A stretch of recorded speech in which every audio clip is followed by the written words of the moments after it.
Goeiedag vriende, ons luister vandag na Efesiërs 5 vanaf vers 21 tot 33. Ek lees uit die 2020 vertaling.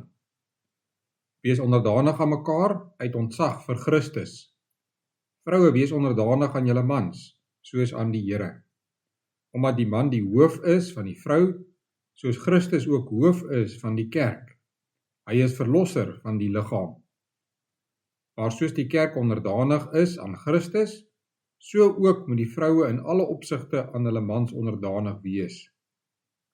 Mans, julle moet julle vroue lief hê, soos ook Christus die kerk liefgehad het en homself ter wille van haar oorgegee het, sodat hy haar kon heilig, deurdat hy haar gereinig het deur die was met water en die woord. Dit het hy gedoen, sodat hy vir homself die kerk in heerlikheid daar kan stel, sonder vlek of rimpel of enigiets dergeliks, heilig en sonder smet. Net so is die man verplig om hulle eie vroue soos hulle eie liggame lief te hê. Wie sy eie vrou lief het homself lief. Niemand het nog ooit sy eie liggaam gehaat nie. Inteendeel, hy voed en koester dit, soos Christus sy kerk. Ons is immers lede van sy liggaam. Om hierdie rede sal 'n man sy vader en moeder verlaat en hom aan sy vrou verbind en hulle twee sal een vlees wees. Hierdie geheimenis is groot. Ek sê dit met verwysing na Christus en die kerk. Maar dit geld ook vir een en almal van julle. Laat elkeen sy eie vrou lief hê, soos hy homself lief het, en laat die vrou haar man eerbiedig. Ons lees tot sover uit die woord van die Here. In Genesis 2 lees ons dat God vir Adam die opdrag gegee het om die diere name te gee. Hoekom name?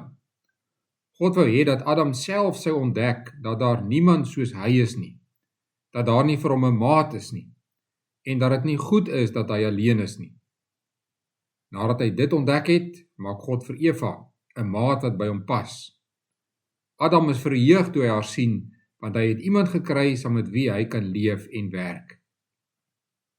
Wanneer ons Efesiërs 5 lees, sien ons dat die doel van die huwelik kameraadskap en vriendskap is. Paulus haal in vers 31 Genesis 2 vers 24 aan. Om hierdie rede sal 'n man sy vader en moeder verlaat en hom aan sy vrou verbind en hulle twee sal een vlees wees. Hier stel God die huwelik in as 'n verbond, 'n bindende ooreenkoms. Sommige mense dink die huwelik is net 'n stuk papier en hulle het nie 'n stuk papier nodig om hulle liefde te bewys nie. Maar Bybelse huweliksliefde is nie net 'n gevoel nie, dit is 'n verbintenis. Wanneer jy trou, beloof jy nie net hoe jy nou voel nie, maar jy verbind jou om ook in die toekoms liefde te bewys. Jy beloof om simpatiek, diensbaar en getrou te wees, selfs in moeilike omstandighede. Na jare van getroude lewe is die aanvanklike chemiese aantrekking nie altyd daar nie. Tog groei daar in 'n gesonde huwelik 'n nuwe passie, die begeerte om mekaar beter te leer ken en om jou maat te sien blom, selfs al vra dit opoffering. Dit is moontlik omdat die huwelik 'n verbond is, 'n belofte om lewenslange vriende te wees, 'n verbond waarby getuies betrokke is. Die huwelik is dus nie romanse wat met vriendskap versier word nie, maar vriendskap wat met romanse versier word. Paulus gebruik die beeld van 'n liggaam. Die man is die kop en die vrou die lyf.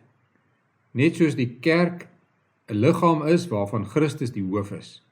So is man en vrou een liggaam. Soos jy jou liggaam versorg, kos gee, was, oefen en herstel, so moet man en vrou mekaar versorg. Hulle is 'n eenheid, deel van dieselfde liggaam en moet mekaar rein en gesond hou. Hierdie vriendskap het 'n negatiewe en 'n positiewe kant. Negatief, die liggaam word gewas, en positief, die liggaam word versorg. Aan die negatiewe kant beteken dit dat man en vrou mekaar help om van foute skoon te word. Hulle moet foute erken, mekaar reghelp en saam groei. Dit vra nederigheid, want ons erken nie graag ons foute nie. Tog is dit nodig om mekaar met liefde op te bou en reg te help en op 'n positiewe manier kritiek te gee en te ontvang. Aan die positiewe kant moet huweliksmaats mekaar voed en versorg. Bou jou maat met opregte woorde en dade. Doen dinge saam, help mekaar en wees diensbaar saam in die kerk van die Here. Die doel van hierdie vriendskap is dat elkeen ontwikkel in die persoon wat God wil hê. Man en vrou werk saam om al hoe meer tot eer van God te leef. Dit vra onderdanigheid om te luister en mekaar op te bou. Dit is wat Christus met sy kerk doen. Vers 26 sê, hy het sy kerk gereinig met water en die woord. Water wys na die afwassing van sonde, die woord na die evangelie. Jesus het sy kerk gewas en die goeie nuus verkondig, sodat sy kerk kan glo en verander. God gebruik ook jou huweliksmaat om jou te verander en jou al hoe meer heilig te maak. Wat beteken dit prakties? Eerstens, trou met jou beste vriend. Liggaamlike skoonheid hou nie vir altyd nie, maar geestelike vriendskap wel. Ware vriendskap bring blywende aantrekkingskrag. Tweedens, moenie met 'n ongelowige trou nie. Jy kan nie met 'n ongelowige die vriendskapverhouding bou wat God binne 'n huwelik wil hê nie. En derdens, maak jou huweliksmaat jou beste vriend. As jy reeds getroud is, spandeer tyd saam, praat, doen dinge saam, help mekaar om te blom en wees saam diensbaar in die kerk. Vir so 'n geestelike vriendskap is dit noodsaaklik dat huweliksmaats vervul is met die Heilige Gees. Ons skrifgedeelte sluit sterk aan by die vorige gedeelte, Efesiërs 5 vers 18 tot 20.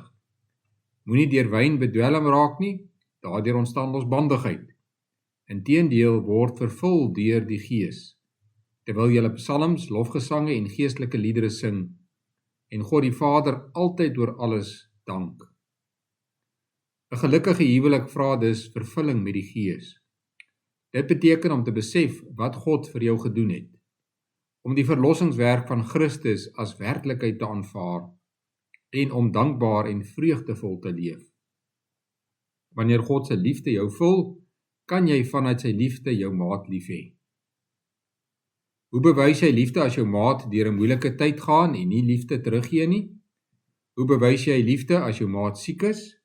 Dit is die werk van die Heilige Gees. Hy verbind ons aan die bron van liefde en maak dit moontlik om onvoorwaardelik lief te hê. Jesus Christus is die volmaakte huweliksmaat vir sy kerk. Hy is die bruidegom en die kerk sy bruid.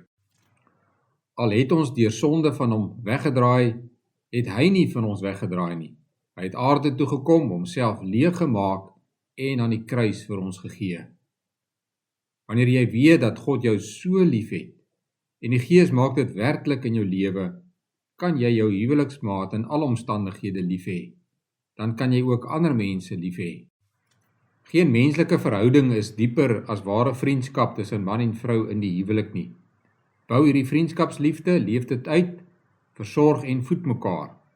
So word julle die een liggaam wat God bedoel het. Kom ons bid saam.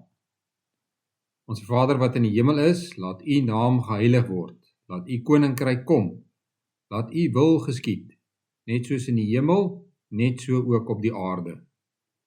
Gee ons vandag ons daaglikse brood en vergewe ons oortredinge, soos ons ook die vergewe wat teen ons oortree.